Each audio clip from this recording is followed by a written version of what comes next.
या तो मेरा वीआरएस एक्सेप्ट कर ले, मेरे को सस्पेंड कर दे, जो एक्शन लेना है तुरंत ले, ताकि मुझे पता लगे कि मैं यहाँ कब तक रह सकता हूँ।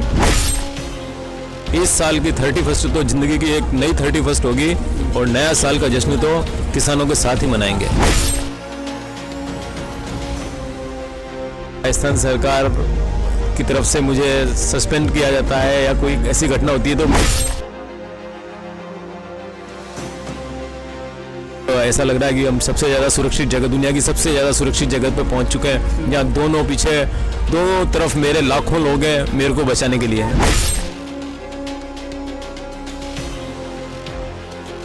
अब ये तो गोदी मीडिया है ना, ये बात यदि उनसे आप पूछेंगे ना दवाएं कहाँ से मैनेज कर रहे हैं, तो बोलेंगे पाकिस्तान से आ रही है, चीन से आ रही है। मैं ना कांग्रेस का हूँ ना बीजेपी का हूँ, और ये सोच के घर से निकले थे कि 7-8 दिन तो जेल में रहना पड़ेगा। हमने राजस्थान बॉर्डर पे ही पहले भरपेट खाना खा लिया था कि हरियाणा में घुसते ही शायद हम गिरफ्तार हो जाएंगे। मेरे जैसा न्यूट्रल आदमी मोदी जी को, अमित जी को नहीं मिलेगा। प्लीज मुझे अपने पास बैठा लो। मेरे को तो जत्थेबंदी और ये किसान लोग इतना बोल रहे हैं, ये हम 150 टोली लेकर राजस्थान की तरफ चल पड़ेंगे। मैं इस आंदोलन की जड़ को समझ चुका हूं। ਲੱਖਾਂ ਦੀ ਨੌਕਰੀ ਛੱਡ ਕੇ ਕਿਸਾਨਾਂ ਦੀ ਸੇਵਾ ਦੇ ਲਈ ਸ਼ਿੰਗੂ ਬਾਰਡਰ ਪਹੁੰਚੇ ਡਾਕਟਰ ਅਸ਼ੋਕ ਫਿਰ ਸਾਡੇ ਨਾਲ ਮੌਜੂਦ ਨੇ। ਗੱਲਬਾਤ ਕਰਾਂਗੇ। ਡਾਕਟਰ ਸਾਹਿਬ, ਤੁਹਾਨੂੰ ਫੋਨ ਆਂਦਾ ਤੁਹਾਡੇ ਡਿਪਾਰਟਮੈਂਟ ਤੋਂ ਕਿ ਤੁਹਾਡੀ ਛੁੱਟੀ ਨੂੰ 9 ਤਰੀਕ ਤੋਂ ਲੈ ਕੇ 15 ਤਰੀਕ ਤੱਕ ਸੈਸ਼ਨ ਕਰ ਦਿੱਤਾ ਗਿਆ ਹੈ, ਸੈਕਸ਼ਨ ਕਰ ਦਿੱਤਾ ਗਿਆ ਹੈ कि ਹੁਣ ਤੁਸੀਂ 15 ਤਰੀਕ तक छुट्टी कर सकते हो। हम तो अपनी जगह पे डटे हुए हैं। अभी भी गवर्नमेंट को अपना स्टैंड क्लियर करना है कि मेरे साथ क्या करना है। जल्दी करें, जो भी करना है जल्दी करें। सस्पेंड करना है, वीआरएस उनके पास पड़ा हुआ, उन्होंने रिजेक्ट भी नहीं किया। 15 तारीख तक मेरी छुट्टियाँ राहुल जी के इंटरफेरेंस के बाद मानी गई थी 9 से 15 तक। जिस सर्दी का प्रकोप बढ़ गया है, इस हालत में मैं छोड़ के किसी भी सूरत में नहीं जा सकता। किसानों को छोड़ के रात भर मैं गाड़ी में सोता हूँ, रात भर बीमार आते रहते हैं। मैं इस कंडीशन में छोड़ के किसी भी सूरत में नहीं जा सकता। सरकार को जो करना है जल्दी फैसला कर ले, ताकि मैं भी इस बंधन से मुक्त हो जाऊँ। डॉक्टर साहब, सवाल तो एक ये भी है कि जी थोड़ा डिपार्टमेंट तो कह रहा है छुट्टी नहीं मिलनी है, तो तुम रिजाइन पा के आ गए कि मैं रिजाइन पा रहा कि अगर मैंने छुट्टी नहीं दोगे तो मैं रिजाइन पा के जा रहा उत्थे सेवा करूँगा। तो फिर उन्होंने किदा तुहानू फोन आ गया कि असीं तुहानू छुट्टी दे दें हफ्ते तक की, तुसीं सेवा करके फिर वापस आ जाओ? हाँ, 15 तारीख तक की छुट्टियां दी। AICC से फ़ोन आया कि राहुल जी के इंटरफेरेंस के बाद में मेरे को छुट्टी दे दी। राहुल गांधी? हाँ, राहुल गांधी के। अच्छा, राजस्थान से तो कांग्रेस सरकार है और मीडिया के द्वारा ही मेरे को वो लेटर मिला रात को 11 बजे कि आपको छुट्टियां सेंक्शन कर दी गई है। लेकिन उसकी खूबसूरती ये थी कि उसमें ये नहीं लिखा हुआ था कि आपका VRS रिजेक्ट कर दिया गया है। मतलब मेरी VRS की एप्लीकेशन उनके पास पेंडिंग पड़ी हुई है, उसको रिजेक्ट नहीं किया उन्होंने। अफसर लोग कितनी चालाकियां कर रहे हैं। कांग्रेस सरकार देख रही है, इनके खिलाफ कोई एक्शन नहीं ले रही है। जो अधिकारी लोग इस तरह से व्यवहार कर रहे हैं और मेरे को बिल्कुल असमंजस में डाला हुआ है। या तो मेरा VRS एक्सेप्ट कर ले, मेरे को सस्पेंड कर दे, जो एक्शन लेना है तुरंत ले, ताकि मुझे पता लगे कि मैं यहाँ कब तक रह सकता हूँ। ठीक है।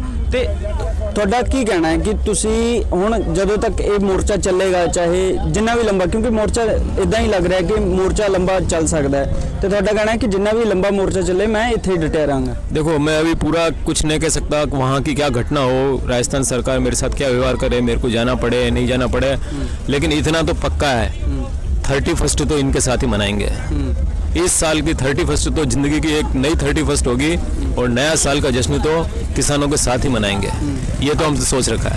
ਅੱਜ ਤੁਸੀਂ किसानी रंग दी एक पगड़ी भी सजाई है ना? ये मैंने नहीं सजाई है। रोज नए आते हैं, नए रंग से पगड़ी अपनी सम्मान जाहिर करने के लिए पहना जाते हैं।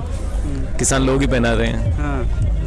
मुझे क्या इतना प्रेम मिल रहा है कि यदि कुछ घटना होती है या राजस्थान सरकार की तरफ से मुझे सस्पेंड किया जाता है या कोई ऐसी घटना होती है, तो मेरे को तो जत्थेबंदी और ये किसान लोग इतना बोल रहे हैं कि हम 150 टोली लेकर राजस्थान की तरफ चल पड़ेंगे। इतना प्रेम इनकी तरफ से मिल रहा है।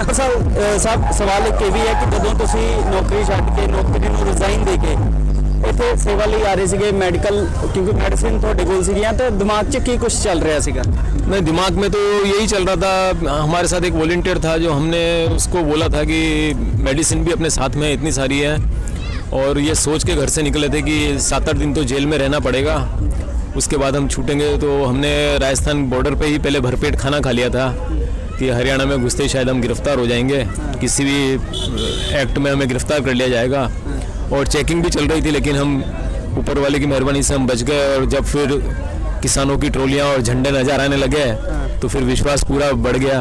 और फिर तो जब हम इनके बीच में थे तो ऐसा लग रहा है कि हम सबसे ज़्यादा सुरक्षित जगह, दुनिया की सबसे ज़्यादा सुरक्षित जगह पे पहुंच चुके हैं, जहाँ दोनों पीछे दोनों तरफ मेरे लाखों लोग हैं मेरे को बचाने के लिए। ਹਾਂ ਤੇ ਡਾਕਟਰ ਸਾਹਿਬ ਤੁਸੀਂ ਤਾਂ ਦਵਾਈ ਲਿਮਟਿਡ ਹੀ ਲੈ ਕੇ ਆਏ ਹੋਵੋਗੇ, ਤਾਂ ਤੁਹਾਨੂੰ ਇੰਨਾ ਦਿਨ ਹੋ ਗਿਆ, ਲੋਕ ਕਾਫੀ ਵੱਡੀ ਗਿਣਤੀ 'ਚ ਇੱਥੇ ਹੈਗੇ ਆ, ਕਿਸਾਨ ਵੱਡੀ ਗਿਣਤੀ 'ਚ ਇੱਥੇ ਹੈਗੇ ਆ, ਤੇ ਤੁਹਾਡੇ ਕੋਲ ਦਵਾਈ ਤੁਸੀਂ ਕਿੱਦਾਂ ਮੈਨੇਜ ਕਰ ਰਹੇ ਹੋ?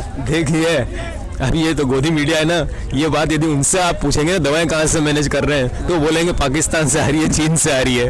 अरे हमारे पास तो कोई पाकिस्तान चीन वाला नहीं आया फाइनेंस करने, कोई आतंकवादी नहीं आया फाइनेंस करने। छोटे छोटे लोग थैली भर के 100 रुपए 200 रुपए की दवाई, जिस तरह से सोशल मीडिया पे खबर वायरल हुई है, लेके आ रहे हैं। अपने हिसाब से दवाएं रखने की जगह नहीं है मेरे पास। सामने जो लंगर है उनके ट्रैक्टर में मेरे को कफ सिरप और ये रखने पड़ रहे हैं। इतनी दवाएं आ रही है, लोग ला रहे हैं, कहीं से फंडिंग नहीं हो रही है, सब लोग ला रहे हैं। ਮੋਦੀ ਜੀ ਗੁਜਰਾਤ ਗਏ ਸੀਗੇ, ਫਿਰ ਉਹੀ ਰਾਗ ਲਾਪ ਰਹੇ ਨੇ ਕਿ ਕਿਸਾਨਾਂ ਨੂੰ ਮਿਸਗਾਈਡ ਕੀਤਾ ਗਿਆ ਹੈ। देखिए, मैं तो न्यूट्रल आदमी हूँ, मैं ना कांग्रेस का हूँ ना बीजेपी का हूँ, मैं किसान भी नहीं हूँ, मैं तो डॉक्टर हूँ। मेरे जैसा न्यूट्रल आदमी मोदी जी को, अमित जी को नहीं मिलेगा।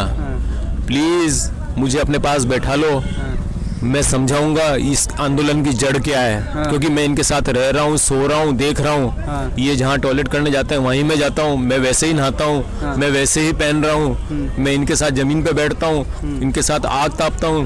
मैं इस आंदोलन की जड़ को समझ चुका हूँ। प्लीज़ मेरे जैसे आदमियों से पूछो कि ये आंदोलन की गहराई क्या है, मैं आपको बताऊंगा।